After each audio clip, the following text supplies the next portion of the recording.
नमस्कार, आप देख रहे हैं थर्ड आई न्यूज़ बालाघाट। मैं हूं माधुरी कटरे ब्रह्म। आज हम आपको मिलवा रहे हैं बालाघाट ज़िले की बहुत ही विशेष शख्सियत से। हमारे साथ हैं बालाघाट कलेक्टर मृणाल मीना जी, जिनका स्थानांतरण छतरपुर हो चुका है, लेकिन जाने से पहले हम उनसे बातचीत करने के लिए उनसे मुखातिब हुए हैं। और बातचीत की शुरुआत, जैसे कि मैंने कहा दर्शकों कि आपका स्थानांतरण छतरपुर हो चुका है, बहुत सारी शुभकामनाएं इसके लिए। लेकिन बालाघाट में जो 13 अगस्त से आपका कार्यकाल रहा, लगभग 2 साल पूरे होने को आ रहे हैं और हमारे ज़िले को आपने कई ऊंचाइयां दी हैं। क्या आपके दिमाग में रोड मैप था और किस तरह आपने काम किया? एक विशेष रूप से ऐसा कोई रोड मैप तो मैंने जब ज्वाइन किया था कोई डिसाइड नहीं किया था, लेकिन ये ज़रूर था कि आके सबसे पहले 1-2 महीने में ज़िला कैसा है, क्या यहाँ पे इश्यूज़ हैं और क्या इमीडिएटली काम करने वाली चीज़ें हैं, उनको हम लोग चिन्हित करें। ये ज़रूर प्लानिंग में था कि प्रयास ये रहना चाहिए कि जितने भी सरकारी स्कीम्स हैं, शासन की योजनाएं हैं, उनको हम कैसे सैचुरेट कर सकें और कैसे अंतिम छोर तक पहुँचा सकें। तो उस पे डे 1 से ही हम लोगों ने प्रयास किया पूरी टीम के साथ में, एक टीम भावना बिल्ड हो सभी डिपार्टमेंट्स में और पुलिस के साथ में, फॉरेस्ट डिपार्टमेंट के साथ में, ताकि क्योंकि जब सभी लोग साथ में एक डायरेक्शन में काम करते हैं तभी रिजल्ट्स अच्छे आते हैं। तो वो भी एक फोकस रहा। ऑब्वियसली नक्सलवाद का जो यहाँ पे इशू था, नक्सलिज्म को हमको एक समय सीमा निर्धारित करके उसमें उस इशू को समाप्त करना था और उसमें भी पुलिस प्रशासन के साथ में और फॉरेस्ट डिपार्टमेंट के साथ में कोऑर्डिनेट करके कैसे डेवलपमेंटल पुश वहाँ पे दिया जाए और कैसे ज़िला प्रशासन उस चीज़ को सभी के साथ में मिलके संपादित करे। इस चीज़ को हम लोगों ने पहले 1-2 महीने में ही टारगेट में ले लिया था और मुझे इस चीज़ का सेटिस्फैक्शन है कि फिर उसको टारगेट को सेट करने के बाद में लॉन्ग टर्म में हम लोगों ने उस पर फोकस करके काम किया, लगातार काम किया और उससे फिर काफ़ी अच्छे रिजल्ट्स प्रोफेशनली मुझे यहाँ पे हर डिपार्टमेंट में और हर टारगेट जो हमने सेट किया था उसमें देखने को मिला। जी, क्या क्या चुनौतियाँ देखने को मिली सर इस कार्यकाल के दौरान? कुछ हमारा, क्योंकि बहुत ही जोग्राफिकली बड़ा क्षेत्र बालाघाट ज़िले के अंतर्गत आता है और इसमें आपको काफ़ी वेरिएशन भी देखने को मिलती है। तो बहुत सारे हमारे ब्लॉक्स ऐसे हैं जो कि एक्सेसिबल है, इजी है। बहुत सारे हमारे ब्लॉक्स ऐसे हैं जहाँ पे फॉरेस्ट कवर है या फिर वहाँ पे कनेक्टिविटी का इशू है। कनेक्टिविटी दोनों तरीके की, सरफेस कनेक्टिविटी है कि सड़कें नहीं वहाँ पे उतनी उस समय पे डेवलप थी, अब भी कई क्षेत्र हमारे छूटे हुए हैं। साथ में मोबाइल कनेक्टिविटी का हमेशा इशू रहा है। तो चैलेंजेस में एक और चैलेंज मेजर ये रहा है कि बालाघाट में उतने अधिकारी कर्मचारियों की पद स्थापना नहीं रही है कभी भी, बट प्रयास करके हम लोगों ने काफ़ी अच्छी टीम यहाँ पे इकट्ठी करी थी। और तो HR का जो ह्यूमन रिसोर्स का इशू रहता है वो भी रहा है। तो मेरे ख्याल से कनेक्टिविटी और ह्यूमन रिसोर्स की अवेलेबिलिटी यहाँ पे एक चैलेंज हमेशा रही है, जो कि बट उसको भी आगे बढ़ के, इसीलिए मैं बार बार टीम वर्क की बात करता हूँ कि सभी लोगों ने अपने कैपेबिलिटी से, भले ही वो हमारे फील्ड पे पटवारी हो, ANM हो, आशा हो या फिर हमारे ब्लॉक के अधिकारी हों, BMO हों या फिर जनपद के हमारे CO हों, सभी लोगों ने बहुत अच्छे से कार्य किया और बड़े एक सही डायरेक्शन में काम किया, जिसकी वजह से हमको रिजल्ट्स देखने को मिले। जी, किन किन क्षेत्रों में हमारा जो ज़िला है ये अव्वल पायदान पर रहा और विशेष तौर पर जिस तरह आपका ध्यान था स्वास्थ्य सुविधाएं जन सामान्य तक पहुंचाने में, क्या आपको लगा इसके पीछे? बहुत सारे ऐसे डिपार्टमेंट्स हैं जिनकी योजनाओं में ज़िले ने अच्छा किया है। मेरे ख्याल से मैक्सिमम स्कीम्स में हम लोग या तो टॉप 5 में रहे हैं या तो टॉप 10 में रहे हैं। बहुत ही मेरे ख्याल से गिनती के ही कुछ डिपार्टमेंट्स होंगे जिनमें किसी वजह से इस पायदान पे हमारा डिस्ट्रिक्ट नहीं आ पाया। मैं देखूं तो अगर हेल्थ है, हेल्थ में पिछले 12-13 महीने में हमारी टीम ने बहुत अच्छा काम किया है। आयुष्मान कार्ड जनरेट करने में पूरे देश भर में बालाघाट ज़िला कई कैटेगरीज में फर्स्ट रहा है। इसके साथ में अगर हम लेबर डिपार्टमेंट लें, ऐसा डिपार्टमेंट है जो जनरली कभी फोकस में नहीं आता, लेकिन उनकी जो योजना है, जो PM श्रम योगी मानधन योजना है, उसमें 13-14 हज़ार लोगों का इनरोलमेंट करना, जो कि अगले ज़िले से 3 गुना 4 गुना ज़्यादा है, उसमें हम लोग बहुत अच्छी स्थिति में रहे। मैक्सिमम स्कीम्स में रेवेन्यू केसेस का डिस्पोजल है। CM हेल्पलाइन में भी अब अगर आप ग्रीवेंस रिड्रेसल की बात करें तो ज़िला 3-4 महीने से लगातार 3rd-4th पोजीशन पे आ रहा है, जो ये दर्शाता है कि लोगों की समस्याओं का भी निराकरण करने में टीम लगातार संतुष्टि के साथ में रिजॉल्व करने पे काम कर रही है। और इन सब के बेस पे हमारा जो फील्ड का स्टाफ है, पटवारी हैं, सचिव हैं और उसके साथ में आंगनवाड़ी कार्यकर्ता है, ANM है, ये लोग तो रहे ही हैं। जनपदों ने बहुत अच्छी मेहनत करी है, तो ग्रामीण विकास में सीओ जिला पंचायत के मार्गदर्शन में यहाँ पे बहुत अच्छा काम हुआ है। तो मैं मानता हूँ कि मैक्सिमम जगहों पे रिव्यू, मॉनिटरिंग और साथ में जहाँ पे लापरवाही पाई गई उस पर कार्रवाई के साथ में काफ़ी अच्छी सर्विस डिलीवरी यहाँ पे हम लोग इंश्योर कर पाए। सर, जो आम जनता का है जुड़ाव आपसे सामान्य तौर पर बहुत देखने को मिलता है और ऐसा बहुत कम होता है जब किसी IAS ऑफिसर से जनता सीधे कनेक्ट कर पाती है। विशेष तौर पर ज़िला चिकित्सालय की सुविधाओं की, उसकी व्यवस्थाओं की बात करें तो आपने बहुत ध्यान दिया। तो जब कोई नया IAS ऑफिसर आता है, जैसे यूथ आइकॉन आपको लोग कहते हैं यहाँ पर, तो क्या नवाचार करने की आपकी कोशिश होती है? देखिए, नवाचार आप प्री डिसाइड करके तो नहीं आ सकते, उसमें हमेशा आपको जो इशू है उसको समझ के उसके हिसाब से कुछ ना कुछ सोल्यूशन आपको निकालना पड़ता है। मैं पर्सनली अगर मैं हेल्थ की बात करूं, मैंने ज़्यादा नवाचार वहाँ पे नहीं किए, बस मैंने ये कि मॉनिटरिंग का जो सिस्टम है उसको सुधारने का प्रयास यहाँ पे किया था। एक शिकायत निरंतर ये आती रही है, अब भी आती है कई बार कि किसी प्रकार की सुविधा प्रोवाइड करने के लिए बीच में वहाँ पे कुछ लोग सक्रिय हैं जो लोगों को मिसगाइड करके, और जो चीज़ फ्री ऑफ कॉस्ट मिलनी चाहिए उसके लिए कुछ, या जिस चीज़ में बाय ऑर्डर आपको चलना चाहिए उस चीज़ में लाइन ब्रेक करके किसी को आगे कर देते हैं, किसी को पीछे कर देते हैं। तो हमने उसमें बस इतना छोटा सा ये सोल्यूशन निकाला था कि हर पेशेंट का रजिस्टर बनता है, फाइल बनती है, उसमें कब वो आया, कब हमारी टीम ने उनकी काउंसलिंग करी, और उसके साथ में काउंसलिंग के नोट के साथ में सामने पेशेंट का जो साथ में अटेंडर आया है, या फिर पेशेंट अगर उस हालत में है कि वो खुद उस पर साइन कर सकता है तो वो साइन करके उस पर रखे, ताकि ये हो कि जब आप हॉस्पिटल विजिट में जाएं, कोई अगर पेशेंट आपको बोलता है कि मैं तब से यहाँ पे एडमिट हूँ, मुझे सुविधा नहीं मिल रही है, और हम अपने हेल्थ के स्टाफ को क्वेश्चन करते हैं, हॉस्पिटल की टीम से पूछते हैं, तो वो फाइल में ही दिख जाता है आपको, उनके केस रिकॉर्ड में दिख जाता है कि कितनी बार उनको समझाया गया कि आपकी डिलीवरी में अभी टाइम है, या फिर आपको थोड़े और इसमें समय में वेट करके प्रयास करना पड़ेगा। तो वो सारी चीज़ें क्लियर होकर आ जाती हैं, और एक बार वो व्यवस्था नीचे सेट हो गई तो उसके बाद में शिकायतों का, मैं ये तो नहीं कहूँगा कि ज़ीरो हो गई, लेकिन काफ़ी हद तक हम लोग पेशेंट को भी सामने कन्विंस कर पाते थे, और हमारी जहाँ पे मेडिकल टीम की गलती नहीं है उनके बचाव में भी वो डॉक्यूमेंट अपने आप उसका जवाब दे देता था। तो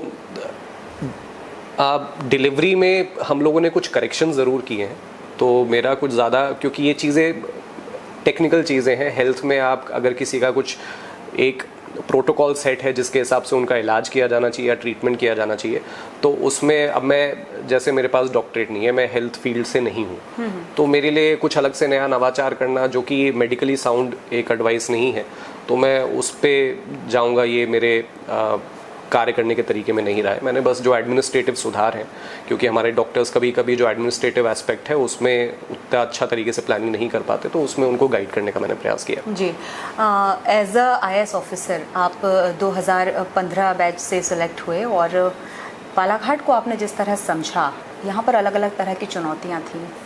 पहला तो ये कि बालाघाट ज़िला जब किसी भी IAS को मिलता है तो एक खाका तैयार हो जाता है कि थोड़ा पिछड़ा हुआ ज़िला है, बहुत सारे हमें चैलेंजेस मिलेंगे। ऐसे में अपने आप के लिए आपने खुद को कैसे तैयार किया इस ज़िले के लिए? मैं जैसा आपको बता रहा था, मैंने तो बिल्कुल भी कोई आइडियाज़ अपने दिमाग में पहले इस डिस्ट्रिक्ट के बारे में नहीं रखे थे। मैंने तो जैसे ही ऑर्डर आया मैं इमीडिएटली मैं यहाँ पे पहुँचा, कैनवस की तरह मैंने यहाँ पे ज्वाइन किया, और जैसे जैसे चीज़ें आई वैसे वैसे मैंने अपने दिमाग में उसका आइडिया क्रिएट करके उसको सॉल्व करने की कोशिश करी। आई थिंक आप काफ़ी चीज़ों को प्री डिसाइड नहीं कर सकते, क्योंकि जैसा आपको लोग बताते हैं कई बार वैसी चीज़ निकलती नहीं है, तो हम लोग अपने करियर में सीख ही जाते हैं। तो बिल्कुल मेरे पास ऐसा कोई आइडिया मेरे दिमाग में नहीं था कि पिछड़ा हुआ एरिया है या फिर बैकवर्ड है।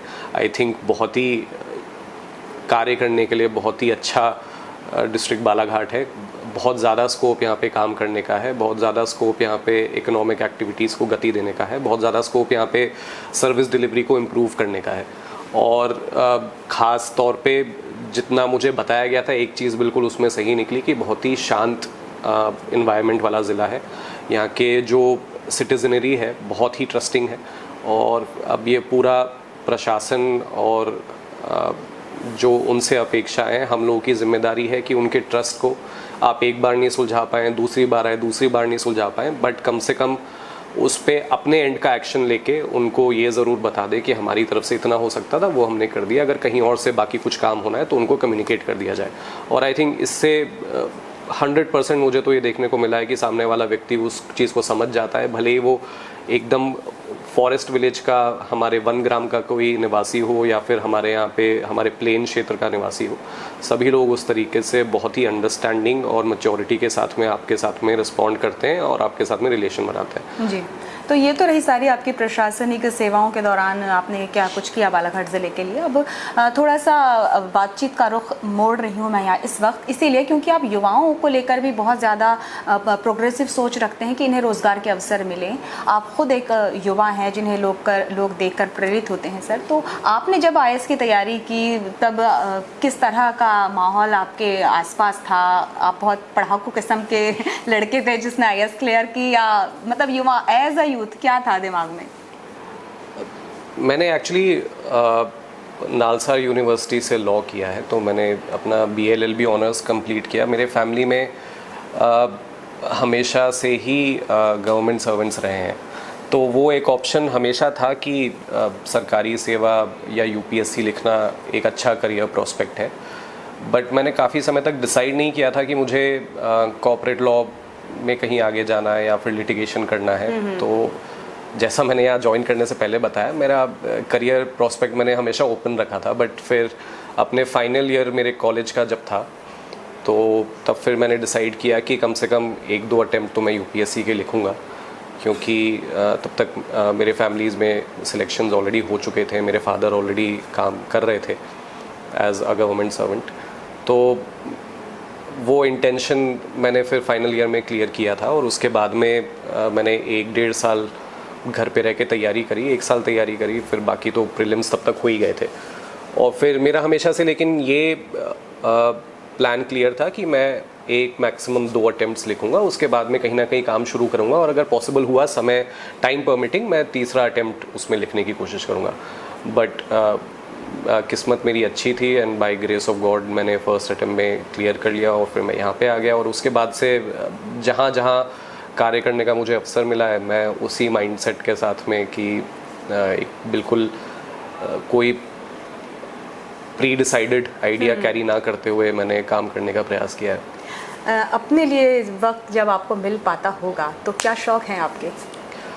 मुझे म्यूज़िक का काफ़ी शौक़ है। अब खैर बालाघाट में आने के बाद में तो मैं ज़्यादा उस पर समय नहीं दे पाया। मूवीज़ का भी हम लोगों को शौक़ है, तो जितना भी टाइम मिलता है, जब फैमिली वाले होते हैं यहाँ पे, तो हम लोग टाइम निकाल के मूवीज़ देखने चले जाते हैं कुछ ना कुछ।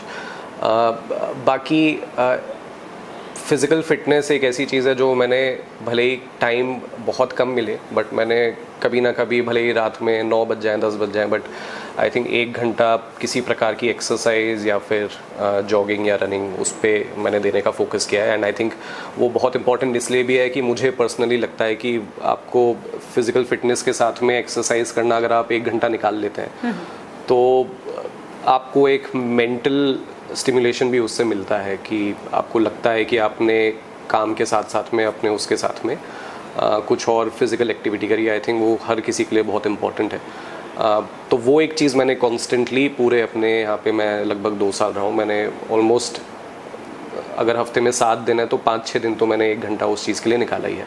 उसके साथ में फिर अब उतना समय नहीं मिल पाता, तो बाकी जो मेरी हॉबीज़ हैं वो थोड़ा बैक बर्नर पे चली गई। लेकिन मैंने ये ज़रूर इंश्योर किया है कि जितना समय मिले मैं दोनों तीनों चीज़ों में, रीडिंग जैसे मुझे हमेशा आदत थी कि मैं कम से कम आधा घंटा बिफोर गोइंग टू बेड में कुछ ना कुछ पढ़ता था, तो वो एक चीज़ है जो मैंने करने की कोशिश करी है। न्यूज़पेपर पढ़ने की डेली डिटेल में एक UPSC प्रिपरेशन से ही आदत थी, बट अब उतना ज़िले की खबरें हम लोग ज़रूर PRO साहब के माध्यम से पढ़ लिया करते थे, बट नेशनल इश्यूज़ के बारे में शॉर्ट एप्लीकेशन के माध्यम से जो न्यूज़ आती हैं उतना ही हो पाता था, और ज़्यादा मैं टाइम उसमें नहीं दे पाया। बट ये कुछ हॉबीज़ हैं जिनको मैं तो काफ़ी सेटिस्फाइड उससे भी हूँ कि काफ़ी कुछ तो मैंने कंटिन्यू करके रखा ही है। सर, आप टेबल के उस तरफ हैं जहाँ बहुत सारी जिम्मेदारियाँ हैं, और हम जैसे आम आदमी टेबल के इस तरफ हैं जो अपना सामान्य जीवन जीते हैं। बहुत सारे इसमें अलग अलग तरह के वेरिएशंस होते हैं। आपने कभी स्कूल टाइम में या कॉलेज में बंक मारा है? नहीं, बंक तो मैंने नहीं मारा है।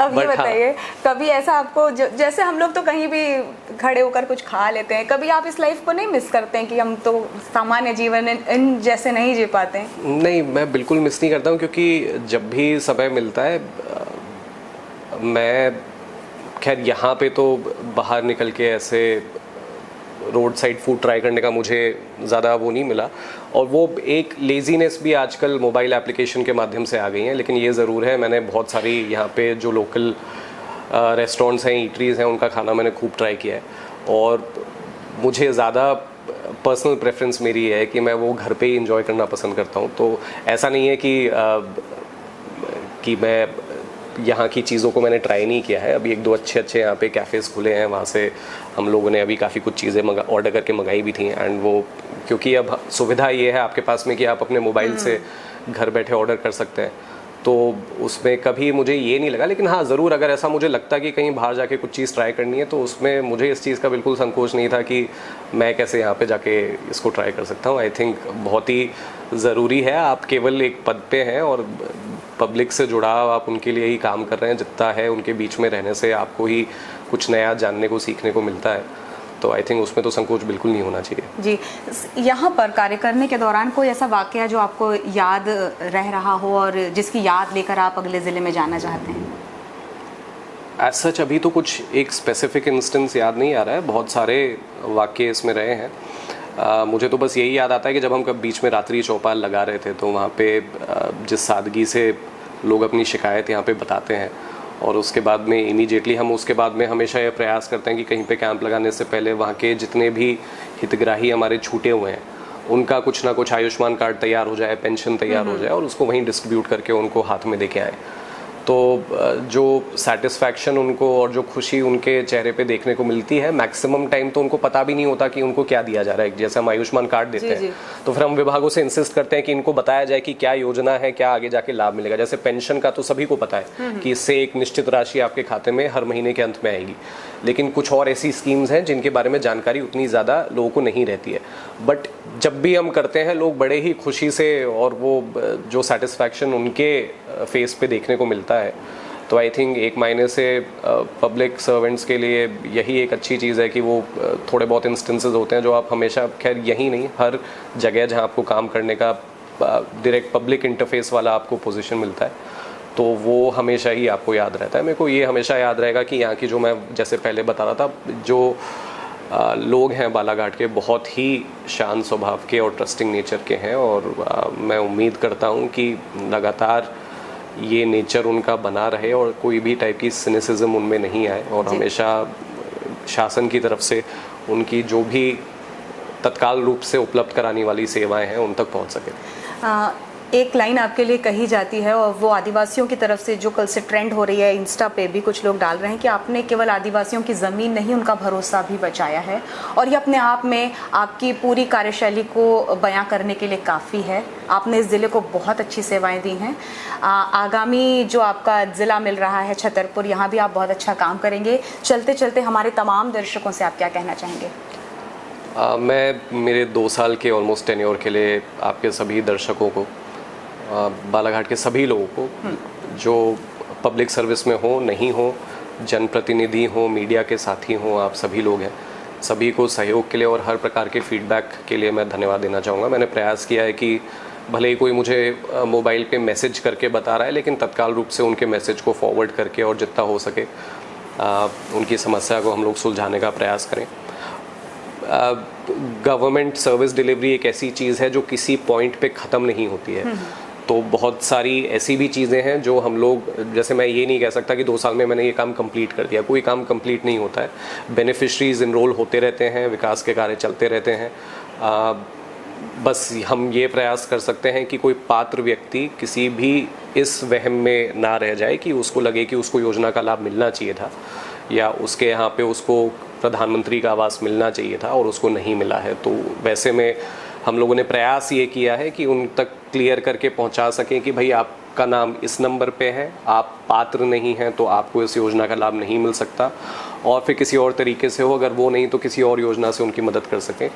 इसकी कोशिश हम लोगों ने करी है, और सभी के सहयोग के लिए मैं बस धन्यवाद देना चाहूँगा। और हमेशा बालाघाट के अपने अच्छे एक्सपीरियंसेस को, बुरे एक्सपीरियंसेस तो मेरे बहुत ही कम रहे हैं यहाँ पे, मेरे को तो ध्यान भी नहीं आता कि कोई ऐसा एक्सपीरियंस रहा हो जिसको मैं कहूँ कि ये अच्छा नहीं लगा। बहुत ही सहयोग सबका मिला और उसके लिए मैं सभी का धन्यवाद करना चाहूँगा। जी, आपकी जो पारदर्शी कार्यशैली थी ये भी बहुत खूब रही और जिस तरह से आपने इनिशिएटिव लेकर के पब्लिक के साथ अपना जुड़ाव दिखाया, काम किया, बहुत ये दिनों तक याद रखा जाएगा।